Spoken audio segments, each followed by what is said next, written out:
Friends, welcome to GD Law Studies. First video நம்ம பார்த்த மாதிரி IPC Indian Penal Code 1860 Chapter 23 Section 511. இப்போ நம்ம பார்க்க போகிற செக்ஷன் வந்து 1 to 5. செக்ஷன் 1 வந்து சாப்டர் 1 செக்ஷன் 1 எதை பற்றி சொல்கிறாங்கன்னா introduction about IPC name and boundaries, அதாவது நமது எல்லைகளை பற்றி சொல்கிறது தான் section 1. Section 2 punishment for offences committed within India territory, அதாவது இந்திய எல்லைக்குள் நடைபெறும் குற்றங்களும் தண்டனைகளும். Every criminal in India shall be punished according to his actions as stated to his article of law.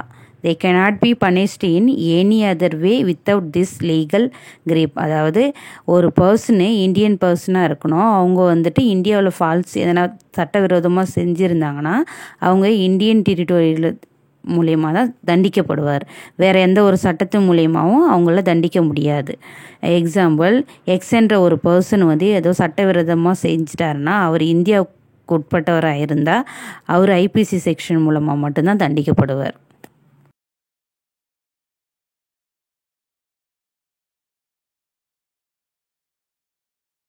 Section 3ல எதை பற்றி சொல்கிறாங்கன்னா வெளிநாட்டில் இருக்கிறவங்க செய்கிற குற்றங்கள் அதுக்கான பனிஷ்மெண்ட்டை பற்றி சொல்கிறாங்க.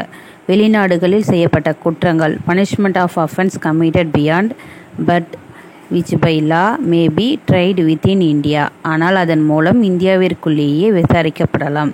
If a person is to be tried under any law enacted in India for an offenses committed outside India, குற்றம் வெளிநாட்டில் நடந்தாலும் அவர் இந்திய தண்டனை சட்டத்தின் மூலமே தண்டிக்கப்படுவார்.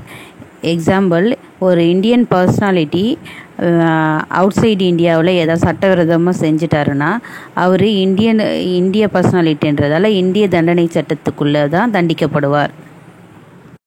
செக்ஷன் 4ல் எதை பற்றி சொல்கிறாங்கன்னா extension of code to extraterritorial offence, அதாவது இந்தியாவுக்குள்ளும் புறமும் உள்ள இந்திய குடிமக்கள் செய்யும் குற்றங்களும் இந்தியாவில் பதிவு செய்யப்பட்டுள்ள கப்பல் அல்லது விமானத்தில் செய்யப்பட்ட குற்றங்களுக்கு இந்த சட்டம் பொருந்தும்.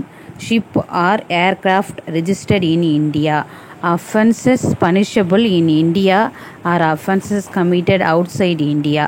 இப்போ என்ன சொல்கிறாங்கன்னா இந்தியாவில் பதிவு செய்யப்பட்ட கப்பலோ ஒரு விமானமோ அது அவுட் சைட் இந்தியாவில் இருந்தாலும், அது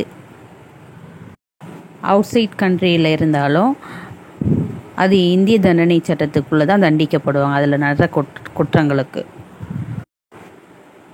செக்ஷன் 5ல் என்ன சொல்கிறாங்கன்னா certain laws are not affected by this act. Section 6லேருந்து நெக்ஸ்ட் வீடியோவில் பார்க்கலாம். சப்ஸ்கிரைப் பண்ணிவிட்டு பெல் பட்டனை கிளிக் பண்ணிக்கங்க, அப்போ தான் நான் வீடியோ போடும்போது நோட்டிஃபிகேஷன் உங்களுக்கு வரும். லைக் பண்ணுங்கள், ஷேர் பண்ணுங்கள், கமெண்ட் பண்ணுங்கள். Thank you friends. 6லேருந்து நெக்ஸ்ட்